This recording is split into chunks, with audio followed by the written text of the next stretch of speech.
Hello, brothers and sisters. Me and my dog are back down to our favorite spots. It's a beautiful day that our Father Yahuwah has made. So, of course, we're rejoicing in it. It's a little lower today, so we was able to walk out farther in the middle of this river. I think it's called the Yakagani, near Swallow Falls.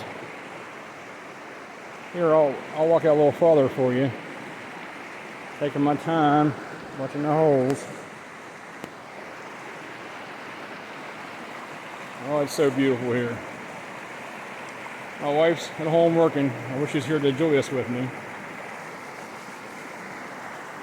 Dog cooling off. It was in the mid-80s, which it's pretty warm for here. Praise Yah.